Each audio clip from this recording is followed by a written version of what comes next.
আমি আছি পূজা তোমাদের সাথে নতুন একটি ভিডিওতে। তো বলো সবাই কেমন আছো, আশা করছি ভালো আছো। আমি খুব ভালো আছি।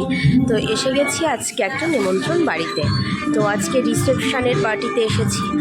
তো চলো ভেতরে যাওয়া যাক এবং তোমাদের সাথে পরে কথা হচ্ছে। তো ঢুকে গেলাম রিসেপশন পার্টিতে। এটা ছিল বান্ধবীর দাদার রিসেপশন। তো সেখানে আমরা সপরিবারে আমন্ত্রিত ছিলাম। তো চলে এসেছি। আমার শরীরটা খারাপ ছিল। আমার ইনভিটেশন ছিল একদম আইবুড়ো ভাত থেকে। আমার নেমন্তন্ন ছিল, বরযাত্রী যাওয়ারও নেমন্তন্ন ছিল, বাট আমি যেতে পারিনি।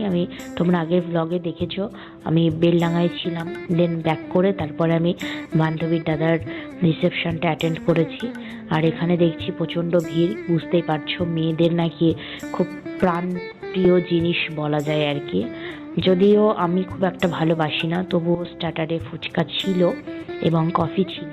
তো জাস্ট আমি ফুচকা খেয়েছি, কফিটা খাইনি। ফুচকা খুব একটা ভালোবাসি না, আমার ভালো লাগে না খেতে। জাস্ট টেস্ট করার জন্য যে কেমন, সেটার জন্য মানে ফ্লেভারটা কেমন কি ছিল টেস্ট করার জন্য খেয়েছিলাম, দ্যাটস ইট। তো চলো ভেতরে যাওয়া যাক। এগুলো গেস্ট বসার জায়গা, আর ডান দিকে আছে সেখানে খাবার জায়গা করা হয়েছে। তো এখানে দেখছি গণপতি বসে আছে। তো গণপতি বাপ্পা মরেয়া, বেশ ভাল লাগছিল। তো চলো এবার ভেতরে ডাইরেক্ট যাওয়া যাক এবং দেখা যাক সেখানে কি চলছে। তো ভেতরে চলে এলাম। ভেতরে ঢুকতে ঢুকতেই আমার এক পরিচিত দাদুর সাথে দেখা হয়ে গেল। তো ভেতরে ঢুকে গেলাম। দেখছি এটা ছাদনাতলা। ছাদনাতলা তো দেখেই বুঝতে পারছো। চলো আরো ভেতরে যাওয়া যাক এবং দেখা যাক কি হচ্ছে। তো তারপরে দেখছি যে এখানে অসংখ্য গেস্ট এসেছেন এবং তারা সব ফটোশ্যুট করছে, ফটো সেশন চলছে।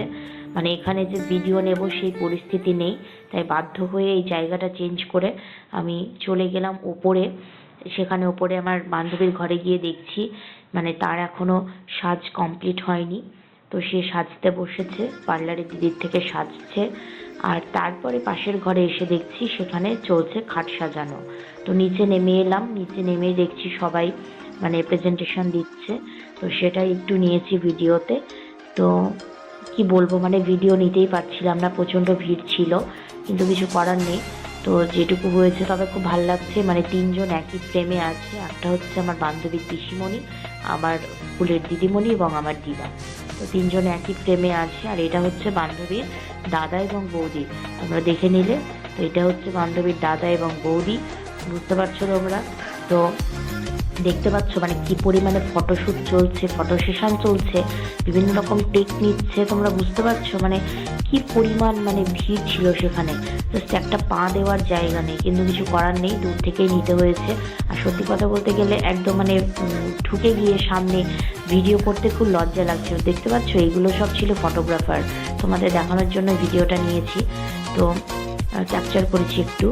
তো দেখতে পাচ্ছ মানে কতগুলো এসেছিল। আর কি বলবো, মানে প্লেস নেই। তো তবু তোমাদের সামনে আসবো না এটা তো হয় না, তাই কিছুটা সময়ের জন্য হলেও তোমাদের সামনে একটু এসেছি। তারপর ওখান থেকে চলে এলাম ফুচকার কাছে। এখানে স্টার্টারে ফুচকা ছিল। তো ফুচকা খেয়ে দেন চলে এলাম রান্নার কাজে। তোমাদের বলে রাখি, দেবলিনার দাদার রিসেপশনের সমস্ত রান্না করেছে আমার দাদু। তোমাদের এই বিষয়ে অন্য একটা সময় আরও ভালো করে আমি ভিডিও দেব, ঠিক আছে। তো দাদু করেছে রান্না। সত্যি কথা বলতে এই যে অনুষ্ঠান বাড়িতে অসংখ্য মানুষের মুখে মানে খাবার তুলে দেয় কিন্তু এই মানুষগুলো, অথচ এই মানুষগুলোই সবসময় আমাদের পিছনে থেকে যায়, ক্যামেরার পিছনে। এদেরকে কোনোদিনই কেউ হাইলাইট করে না। যাকে দেখতে পাচ্ছ আঙুল দিয়ে দেখাচ্ছে, এটা কিন্তু আমার দাদু, ঠিক আছে। আমার দাদু একজন পেশায় রাঁধুনি, দীর্ঘ 42 বছর ধরে সুনামের সাথে রান্না করে চলেছে। তোমরা চাইলে অবশ্যই কন্ট্যাক্ট করতে পারো। তো এখানে চলছে রান্নার কাজ। আমি অবশ্যই ভিডিও নিয়েছি, নেব না সেটা তো হতে পারে না। তো এখানে অনেক কিছু ছিল। মেনুতে কি কি ছিল সেগুলো তোমাদেরকে বলে দিচ্ছি। মেনুতে ছিল ফ্রাইড রাইস, তারপর চিকেন, মাটন, কাতলা মাছের কালিয়া, এক্সেট্রা এক্সেট্রা। অত মনে নেই, বিকজ আমি অনেকদিন পরে ভিডিওটা মানে ভয়েস ওভার দিচ্ছি, যার জন্য সেভাবে খেয়াল নেই। তবে অনেক কিছুই ছিল। এবার তোমরা যেটা দেখতে পাচ্ছ, এখানে দেখতে পাচ্ছ মানে এগুলো হচ্ছে যারা ফটোগ্রাফার, তাদের পুরো সম্পত্তি এখানে রাখা আছে। মানে দেখে খুব ভালো লাগছিল, তাই জাস্ট ভিডিওটা একটু নিয়েছি। মানে এটা হচ্ছে এখানে যেগুলো আছে সেগুলো কিন্তু ওদের প্রাণ।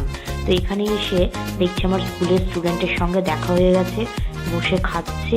সব থেকে মজার বিষয়, সে আবার বলছে, মানে আমার স্টুডেন্টটা দেখতে পাচ্ছ বাঁ দিকে রেড কালারের ড্রেস পরেছিল, সে আবার বলছে ম্যাম এখানে এসছে মানে এখানেও পড়া। তো যাই হোক, বেশ ভালো লাগছিল। তো আমার পাশে বসে গেছে এক দাদু, তো আমি দাদুদের সাথেই খেতে বসে পড়েছি। চলে এসছে প্লেট। তো বলো ভিডিওটা কেমন লাগলো, অবশ্যই কমেন্ট করে জানাও। যারা আমার চ্যানেলটিকে এখনও সাবস্ক্রাইব করনি তারা করে দিও, আর যারা করেছো তাদের তো অসংখ্য ধন্যবাদ। বান্ধবীর দাদার নাম হচ্ছে সৌভিক এবং বৌদির নাম হচ্ছে অদিতি। তো আমি খেতে থাকি আর তোমরা আমার চ্যানেলটা সাবস্ক্রাইব করতে থাকো। বা